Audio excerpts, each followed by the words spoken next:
Corona की दूसरी wave जो है वो अब धीरे धीरे उसकी रफ्तार सुस्त पड़ रही है। उत्तर भारत के कई राज्यों की बात करें, हालांकि दक्षिण के राज्यों में अभी भी इसकी रफ्तार जो है काफी तेज है, लेकिन उत्तर भारत के कई राज्यों में इसकी रफ्तार जो है वो सुस्त पड़ रही है। ऐसे में अनलॉक की प्रक्रिया जो है वो शुरू हो गई है। सबसे ज्यादा असर देखा जाता है जब भी लॉकडाउन होता है वो डेली वेजेस के मजदूरों पर। वो अपने घर लौट गए थे, लेकिन अब जैसे ही उन्हें खबर मिली कि हालात शहरों की तरफ बेहतर हो रहे हैं तो वो वापस लौटना शुरू कर रहे हैं कामकाज पर। ऐसे ही कुछ मजदूरों से गाजियाबाद के बस स्टैंड पर बात की हमारे संवाददाता हिमांशु ने। कोरोना की सेकेंड वेव के बाद एक बार फिर से जिंदगी धीरे धीरे अनलॉक होना शुरू हो चुकी है। इस समय हम गाजियाबाद के कौशाम्बी बस स्टेशन पर मौजूद हैं और तस्वीरें आप देखेंगे तो तमाम लोग ये वो लोग हैं जो लॉकडाउन के दौरान अपने अपने घर, शहर, गांव चले गए थे, लेकिन अब ये लोग वापस आने लगे हैं क्योंकि दिल्ली खुल चुकी है। इनसे बात भी कर लेते हैं। भाई, क्या नाम है आपका? प्रमोद। कहाँ से आ रहे हैं? बरेली। आप बरेली से आ रहे हैं। लॉकडाउन में गए थे यहाँ से? हाँ, लॉकडाउन से पहले ही चले गए थे। हाँ, और अब वापस आ रहे। वजह? काम धंधे के लिए आए ना। काम धंधे के लिए? आपने सुना, काम धंधे के लिए आए हैं और पूरा जो परिवार है वो वापस लौट रहा है। इस तरह की तस्वीरें यहाँ देखने को मिल रही हैं और बेहद खुशी की बात भी है। आप कहाँ से आ रहे हैं? मैं शाहजहाँपुर से आ रहा हूँ। मेरा काम स्टार्ट हो गया है, मैं इसीलिए आया हूँ। कंपनी शुरू हो गई दोबारा? जी सर जी। कितने लोग हो आप सब? हम लोग दो लोग हैं। दो लोग हैं। आप कहाँ से आ रहे हैं भाई? मैं यूपी लखीमपुर से। लखीमपुर से। आप कहाँ काम करते हैं? जी, हम करोल बाग में काम करते हैं। अभी काम पटरी पे नहीं आया है। पटरी पे नहीं आया है, लेकिन वापस आ गए हैं आप? जी, वापस तो आ गए हम। अनलॉक हो गया है जी, इस चक्कर खुशी है अनलॉक होने की? हाँ, खुशी तो है सर, काम वाम हो जाए। खुशी है अनलॉक होने की, तो लोग वापस आ रहे हैं और जिंदगी एक बार फिर से अपनी पटरी पर धीरे धीरे लौटनी शुरू हो गई है। कोरोना की सेकंड वेव ने जो हालात पैदा किए वो सभी के सामने हैं। यही वो स्टेशन रहा जहां से हजारों लाखों की संख्या में लोग अपने अपने घर, गांव, शहर के लिए रवाना हुए। लेकिन अब यहां से जो तस्वीरें निकल के आ रही हैं वो थोड़ा सुखद हैं। उसकी वजह है कि लोग वापस आ रहे हैं और दिल्ली एनसीआर में जहां भी काम करते हैं अपनी कंपनी के अंदर, वो वहां पर जाकर काम करने लगे हैं। जिस भी पेशे से लोग जुड़े हुए हैं वहां जाकर वो अपना काम कर रहे हैं। देखिए, इस तरह से लोग आ रहे हैं और वापस दिल्ली में आ रहे हैं, वापस गाजियाबाद में आ रहे हैं, वापस नोएडा में आ रहे हैं। तो बेहद अच्छी तस्वीरें ये हैं और सुखद हैं कि जिंदगी एक बार फिर से पटरी पर लौटने लगी है। तो उम्मीद एक बार फिर से लौट रही है कि जिंदगी एक बार फिर से सामान्य होगी, लेकिन ये नहीं भूलना है कि तीसरी वेव की आशंका जो है वो मुंह बाए खड़ी है और तीसरे वेव को हम टाल तभी सकते हैं जब हम कोविड प्रोटोकॉल का पालन करें और वैक्सीनेशन कराएं। और इसीलिए अनलॉक की प्रक्रिया के बीच भी दिल्ली में आम आदमी पार्टी के विधायक त्रिलोकपुरी से रोहित जो हैं वो यही संदेश देने की कोशिश कर रहे हैं, एक अलग तरीके से गिटार बजाकर, संगीत के माध्यम से, कि कोरोना गया नहीं है।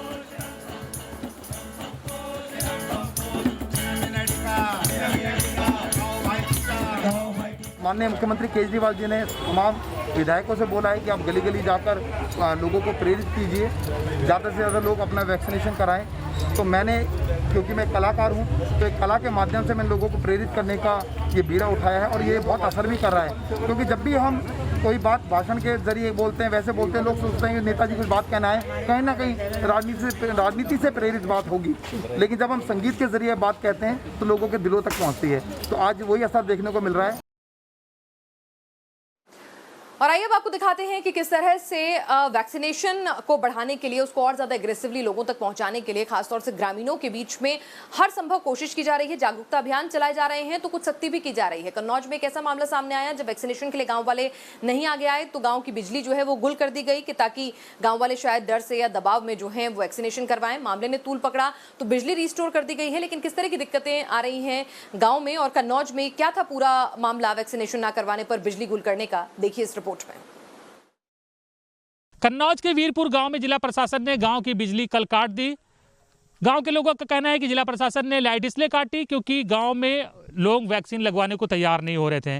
गांव के लोग ये भी कह रहे हैं कि जिला प्रशासन ने ये भी धमकी दी कि न सिर्फ लाइट काटी गई बल्कि अगर वैक्सीन गांव के लोग नहीं लगवाते हैं तो उन्हें किसी सरकारी जो सहायता चल रही है, सरकारी स्कीम चल रही है, उसका भी लाभ नहीं मिलेगा। यानी कि सरकारी कोटे की दुकान से राशन नहीं मिलेगा, सरकारी मकान नहीं मिलेगा और तमाम जो सरकार की योजना है उसका लाभ नहीं मिलेगा अगर वो वैक्सीन नहीं लगवाएंगे। गांव के कुछ बुजुर्ग हैं। क्या नाम है आपका? क्या दिक्कत आई थी आपको वैक्सीन लगवाने के बाद? बुखार 15 दिन आलस, फिर तो 15 दिन तक कहाँ बुखार? मुश्किल से एक दिन का बुखार आता है अगर किसी को आता है। दे नहीं ठीक, भारी भारी दे रही और फिर डर के मारे दूसरों लगवाओ नहीं। आपने भी वैक्सीन लगवाई? हाँ सर, पहले लगवा ली। दूसरी डोज किस तारीख को लगनी थी? 24 को। 24 मई को लगनी थी, तो नहीं लगवाई आपने? अभी तक 22 दिन ठीक हो रहे हैं। कभी बुखार हमारे 5 कदम जाते थे गिर जाते थे और घुटना भी फूट गया। इसके बाद बुखार अभी तक नहीं हुई। बाद में छाले और शुरू हुई है तो उन्होंने ये बोला कि वैक्सीन का ही असर है। डॉक्टर के पास गया था। मास्क तो लगाना चाहिए। आप लोग कोई मास्क नहीं लगाए हैं, कहने के बाद भी नहीं लगाए हैं। है तो सबके पास है तो, लेकिन लगाता तो कोई नहीं ना साहब। अब गाँव में मतलब ऐसी कोई बीमारी नहीं दिखाई दी थी। वैक्सीन लगाने के बाद दिक्कत आई थी? क्या दिक्कत आई थी? वैक्सीन लगाने के बाद तुरंत क्या दिक्कत आई थी? बुखार आने लगा साहब। तो आप भी नहीं लगवाओगे अब? हम 15,000 रुपये ही कर्जा ले गए क्या थे। दिक्कत? वैक्सीन में क्या डाउट लग रहा है? वैक्सीन में वैक्सीन खराब है। किसने बताया ये? लाइट काट दें, कोई सरकारी सुविधा ना दें तो भी कोई दिक्कत नहीं है? वैक्सीन नहीं लगवाओगे किसी कीमत पे? साहब वैक्सीन तो नहीं लगवाए, जो कोई भी सुविधा न दी जाए। बिजली खम्भों उखाड़ लेंगे, लाइट तो बात छोड़ो साहब, खम्भा तक उखाड़ लेंगे।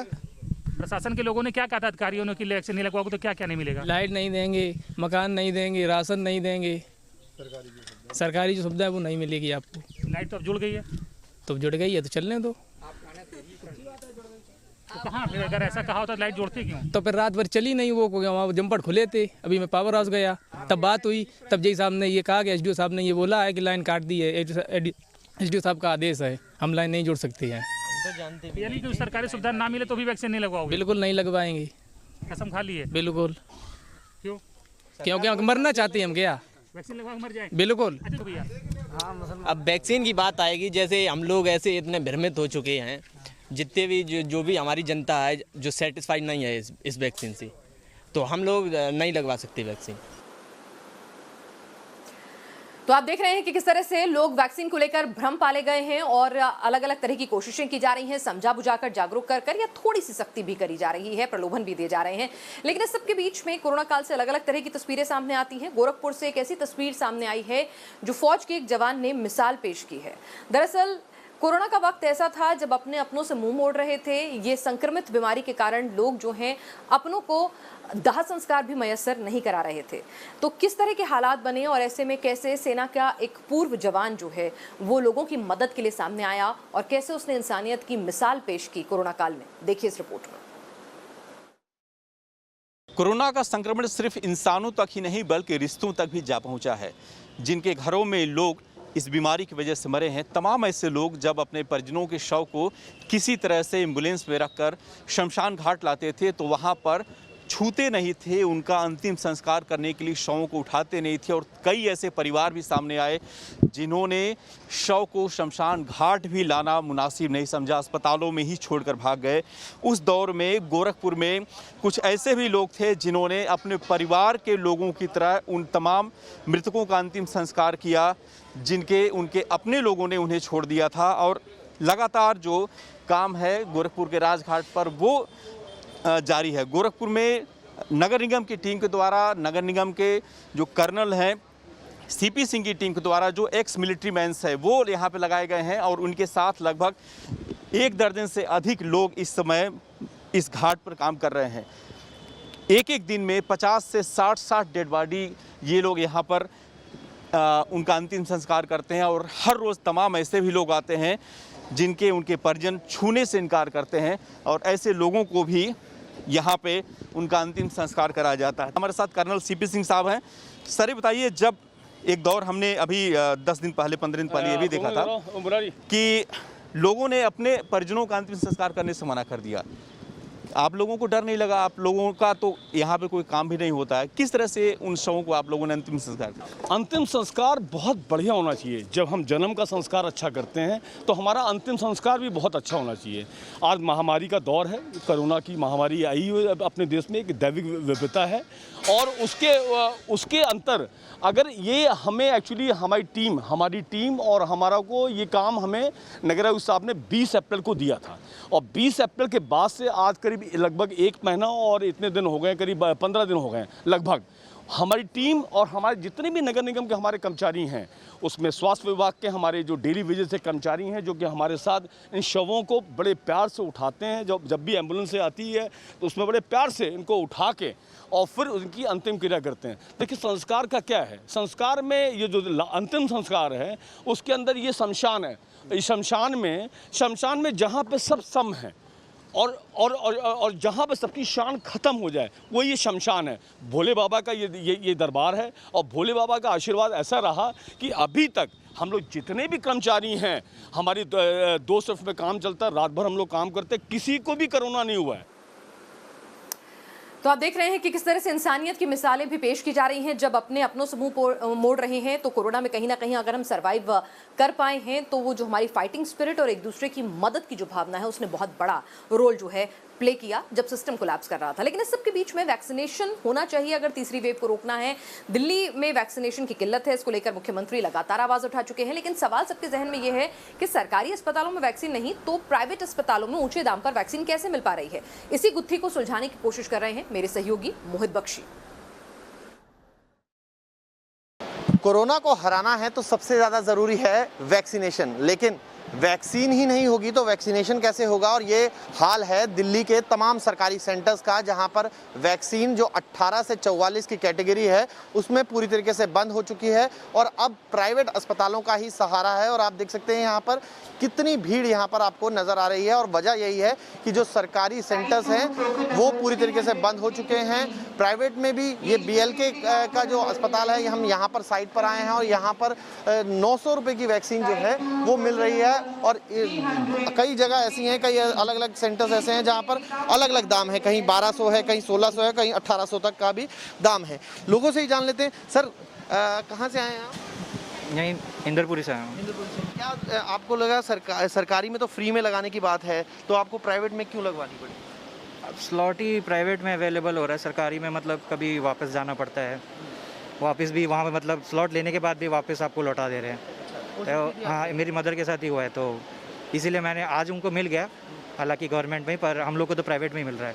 और 18+ का स्लॉट भी वीक में एक ही बार आ रहा है। अच्छा, उनका तो 45+ था। हाँ, उनका 45+ है मदर का मेरे, पर हम लोग तो 18+ हैं तो प्राइवेट में ही लिया है अभी। मैम आप बताइए क्यों प्राइवेट की तरफ ही आना पड़ा, पेमेंट करनी पड़ी, जबकि सरकारी में तो फ्री है? सरकारी में अभी 18+ का नहीं उतनी इजीली अवेलेबल था, बट मेरे भाई ने चेक किया तो हम लोग को जैसी स्लॉट मिला we try to book it in. So अभी यहाँ पे स्लॉट मिल गया तो वी आर लकी कि स्लॉट मिल गया एटलीस्ट। तो हम लोग एटलीस्ट वैक्सीनेट होना चाहिए, अब चाहे सरकारी हो प्राइवेट हो, इट डजेंट मैटर। मैम आप बताइए, सरकारी में तो फ्री में लगा रहे हैं, यहाँ पेमेंट करना पड़ रहा है, तो फिर भी आपको यहाँ का रुख क्यों करना पड़ा? सर फ्री में तो आप बोल सकते हैं, लेकिन फ्री के लिए आपके पास स्लॉट तो आना चाहिए ना, which is we are not getting the slot right now. तो that's the main reason we are here कि प्राइवेट में मिल रहा है और वो भी बहुत टाइम बाद मिला है। आपका या मैम हमने बहुत ट्राई करा था मई से लेकर, this is my second time कि मेरे को बहुत मुश्किल से स्लॉट मिला है, लेकिन मिल गया है प्राइवेट की वजह से। अदरवाइज सरकार में तो कुछ प्रॉब्लम ही है, वहाँ पे नहीं मिल रहा। Thank you sir. प्राइवेट के पैसे देने के लिए आप तैयार हैं, सरकारी में स्लॉट फ्री में है, वहाँ क्या दिक्कत है? वहाँ 18 से 44 में तो सीट ही नहीं है। मैं ऑलमोस्ट 1 हफ्ते से ट्राई कर रहा हूँ, पर वहाँ पे कभी सीट मिली नहीं, स्लॉट मिला नहीं। यहाँ पे अब आगे ऑफिस शुरू हो जाएंगे जाके, तो उससे मुश्किल हो जाएगा काम करना। अभी मजबूरी है कि लगवानी पड़ेगी, तो पिछले पैसे खर्चने पड़ रहे, लगानी पड़ रही है। लग रहा है कि जो आम आदमी है उसको और झटका लगता है। लगेगा मेरी लेबर है, मेरे वर्कमेंस हैं, वो लगवा नहीं पा रहे अभी तक, उन्होंने कुछ लगवाया नहीं अभी तक, तो समझ नहीं आ रहा कि मुझे पे करना पड़ेगा उनके लिए भी। अब क्या उन पे करेगा, क्योंकि अभी तक तो यहाँ खुला नहीं स्लॉट्स, गवर्नमेंट के लिए तो कुछ खुले नहीं है। बाहर कंट्री में सब कुछ फ्री लगता है, यहाँ पे पैसे लेके लग रहा है, और क्या बोले। तो ये कतार आप देख लीजिए, कतार से आप अंदाज़ा लगा सकते हैं कि कितनी लंबी कतार है 18 से 44 के बीच की। और यही वजह है कि अब लोग जो हैं वो प्राइवेट की ओर भी रुख कर रहे हैं। मैम आप लोग आए हैं यहाँ पे, प्राइवेट सेंटर है ये, सरकारी में तो फ्री में लग रहा है, फिर यहाँ पर क्यों आना पड़ा? अभी वहाँ अवेलेबल नहीं थी शायद, मैं भी यहाँ पे स्लॉटिंग थी इसलिए हमने बुक कर लिया था। हाँ जी। क्या आपका क्या राय है, क्योंकि सरकारी में फ्री में लग रहा है, सरकार कह रही है फ्री में लगा रहे हैं हम, और यहाँ आपको पेमेंट करने के लिए भी आप तैयार हैं? बेसिकली क्या है, गवर्नमेंट की तरफ से जो 18+ की जो स्लॉट है वो बेसिकली अवेलेबल ही नहीं है गवर्नमेंट पे, और प्राइवेट में ही है, वो भी लिमिटेड है। तो दैट्स वाई जल्दी से जल्दी लगवाना है, तो तभी हम यहाँ पर हैं। फर्स्ट स्लॉट है? फर्स्ट स्लॉट है। फर्स्ट स्लॉट में भी आपको 1 महीने से ज़्यादा समय लगे? बहुत टाइम से मैं वेट कर रहा हूँ, बट गवर्नमेंट में कहीं भी अवेलेबल नहीं हुआ। तो ये मैंने कल मतलब 1-2 दिन पहले में जो कहीं से पता लगा था कि यहाँ पर चल रहा है, तो डेली बेसिस पे यहाँ तो मैं देख रहा हूँ डेली पर ही स्लॉट मिल रहा है, और बहुत सारी मतलब डोज है यहाँ पर, तो कोई प्रॉब्लम नहीं है यहाँ पर आने। बट वही ये चार्जेस लग रहे हैं, कोई बात नहीं, करना पड़ेगा अफोर्ड। सर आपको क्या कहना है, ये जो मामला है सरकारी और प्राइवेट का, प्राइवेट में अलग अलग रेट पे वैक्सीनेशन लग रही है लेकिन फिर भी लोग लगा रहे हैं, क्यों, क्या वजह है आप लोगों को यहाँ आने? स्लॉट्स अवेलेबल नहीं हो रहे तो फिर जहाँ भी मिल रहे हैं वहीं जाना पड़ रहा है हमारे को सबको। जहाँ भी स्लॉट्स मिलता है वहाँ काफ़ी दिनों से मैं भी ट्राई कर रहा था, आज रिसेंटली मुझे कल रात को मिल गया तो मैं आ गया यहाँ पे। बस वैक्सीनेट होना चाहिए, मेन बात तो यही है, चाहे कैसे भी प्राइवेट हो या गवर्नमेंट ही हो। पेमेंट से फ़र्क पड़ता है, आम आदमी को लगता है कि फ़र्क तो ऑब्वियसली पड़ता ही है, चार्जेस तो चार्जेस ही होते हैं, चाहे कम हो या ज़्यादा। बट फ्री में भी जब शुरू हो जाएगा तो फिर वो, मेरे काफ़ी फ्रेंड्स ने फ्री में लगवाया है बट अब मेरे को नहीं मिला तो मैं अब यहाँ आ गया। सर 900 रुपये का चार्ज है, कई अस्पताल तो 1800 तक वसूल रहे हैं, सरकारी मामला फ्री का है, लेकिन दिक्कत क्या है फिर? सरकारी में अवेलेबल नहीं है ना, तो इसलिए कैसे लगवाएं अभी सरकारों में, इसलिए प्राइवेट में आना पड़ता है, मजबूरी है। बिल्कुल। कोशिश की आपने सरकारी के लिए? 17 मई से ट्राई कर रहा हूँ मैं, आज जाके मैंने प्राइवेट में बुक कराया अपना। 10 जून के बाद कहा जा रहा है कि वैक्सीन आएगी, लेकिन स्थायी तौर पर किसी को कोई जानकारी नहीं है कि आखिर जो फर्स्ट डोज लगवा चुके हैं उनका क्या होगा, क्योंकि दूसरे डोज के लिए भी लोग परेशान हैं, उनका समय भी हो चुका है, और जो फर्स्ट डोज के लिए कोशिश कर रहे युवा हैं उनको तो अपनी जेब ढीली अभी कुछ दिन करनी ही होगी। वीडियो जर्नलिस्ट सुभाष के साथ मोहित बख्शी, न्यूज़ नेशन, दिल्ली।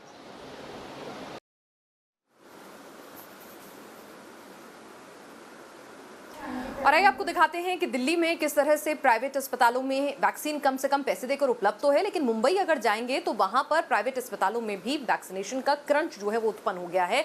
कई बार लोगों को स्लॉट मिल जाते हैं लेकिन जब तक वो पहुंचते हैं वैक्सीन नहीं आई होती है तो दिक्कतें आ रही हैं, चाहे वो सरकारी सेंटर्स हों या फिर निजी अस्पताल।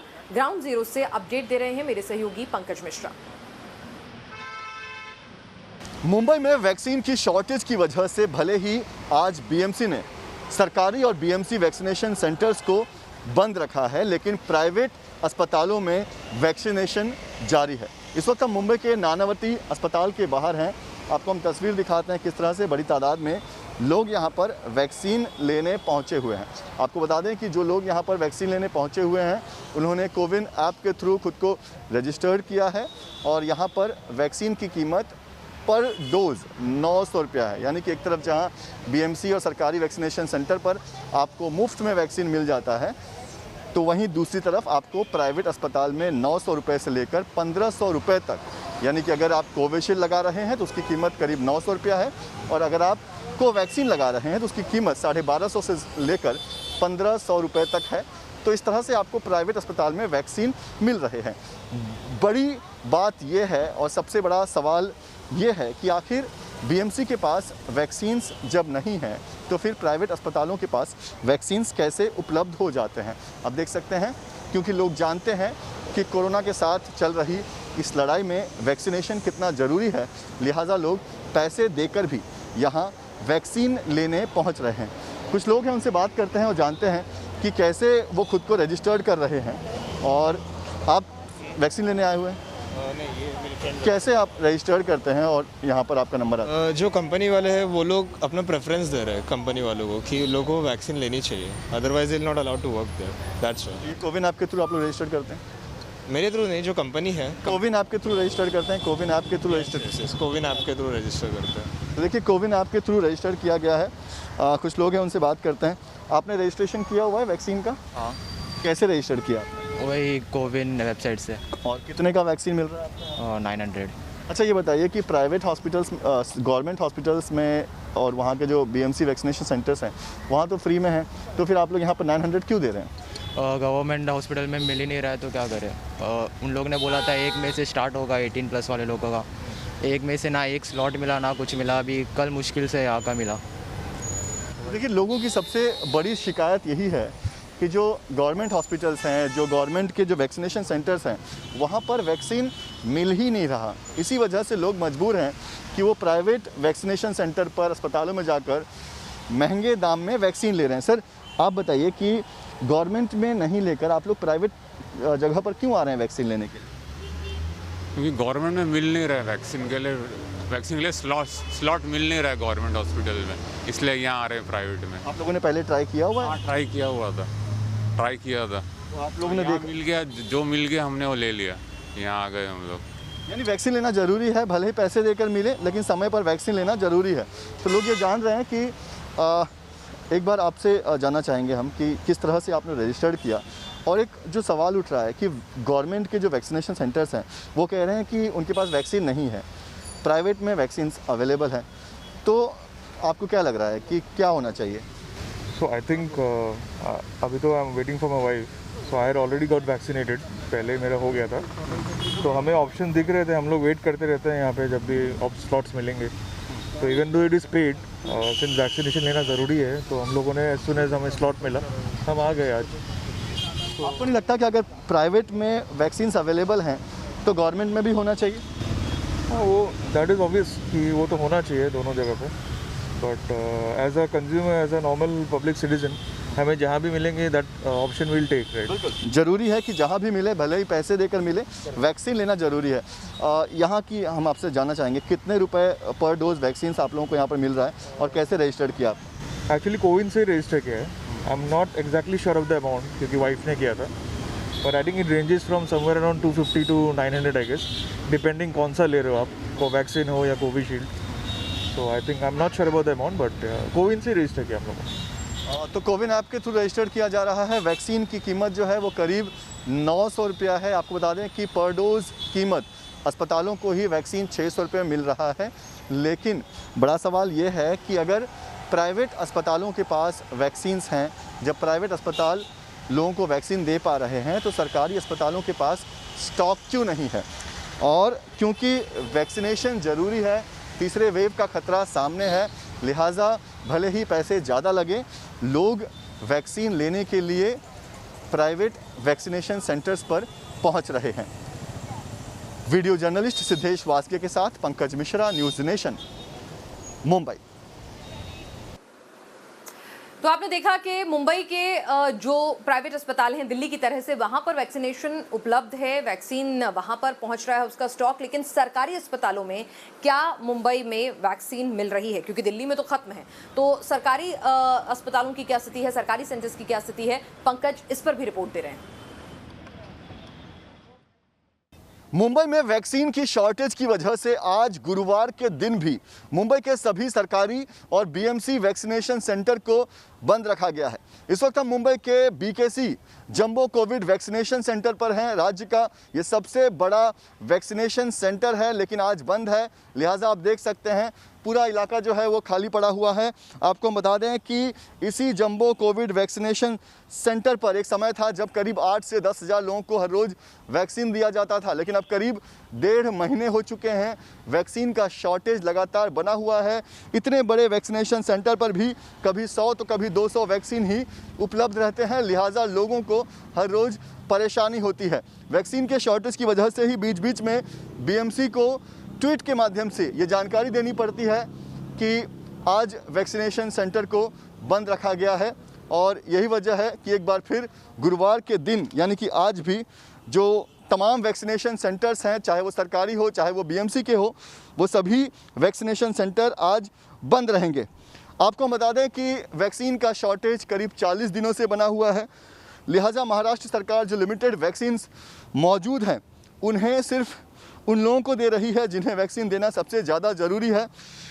इसी वजह से महाराष्ट्र में फ़िलहाल 18 से 44 के बीच वाले उम्र वालों को वैक्सीन नहीं दिया जा रहा है, लेकिन कोरोना के दूसरे लहर के बाद अब तीसरी लहर की तैयारी कर रही महाराष्ट्र सरकार के सामने जल्द से जल्द वैक्सीन उपलब्ध करवाना ये सबसे बड़ी चुनौती है, क्योंकि तीसरे लहर की तैयारी तब तक अधूरी रहने वाली है जब तक मुंबई में और महाराष्ट्र में ज़्यादा से ज़्यादा लोगों को वैक्सीन ना मिल जाए। वीडियो जर्नलिस्ट सिद्धेश वास्के के साथ पंकज मिश्रा, न्यूज़ नेशन, मुंबई। तो वैक्सीन की बदहाली क्या है, क्या स्थिति है, इसको लेकर सुप्रीम कोर्ट जो है वो भी केंद्र सरकार को एक तरह से तल्ख टिप्पणी कर चुका है, जवाब और उसकी रणनीति के लिए नोटिस जारी कर चुका है। लेकिन इस सबके बीच में वैक्सीन की किल्लत जो है वो बनी हुई है, और खासतौर से उस आम आदमी के लिए जो डिजिटली savvy नहीं है वो कैसे वैक्सीन लगवाए।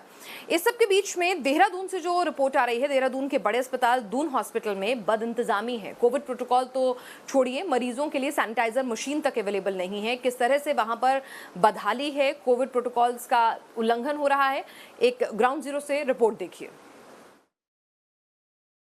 सैनिटाइजर के अलावा भी जो है हमने व्यवस्था कर रखी है। हमने हर फ्लोर पे, हर जगह, हर फ्रंट पे हाथ धोने के लिए जो है वॉश बेसिन लगा रखे हैं, साबुन की व्यवस्था करा रखी है। सैनिटाइजर अलग से जगह जगह जो है गार्ड्स जो है उनको जो है सैनिटाइजर का उपयोग करने के लिए करते हैं और यहाँ पर कोविड के बचाव से संबंधित समस्त जो है उपाय यहाँ पर मौजूद हैं।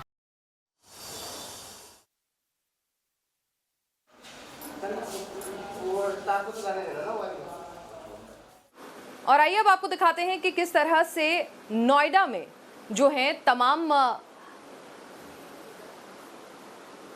नोएडा में किस तरह से लॉकडाउन के दौरान भी लोगों ने जमकर छलकाए जाम। 1.25 अरब की शराब जो है लोगों ने खरीदी है। आपको बता दें सिर्फ मई के महीने की बात करें तो 94 करोड़ की शराब जो है उसकी बिक्री हुई है। ये आंकड़े जारी किए हैं आबकारी विभाग ने।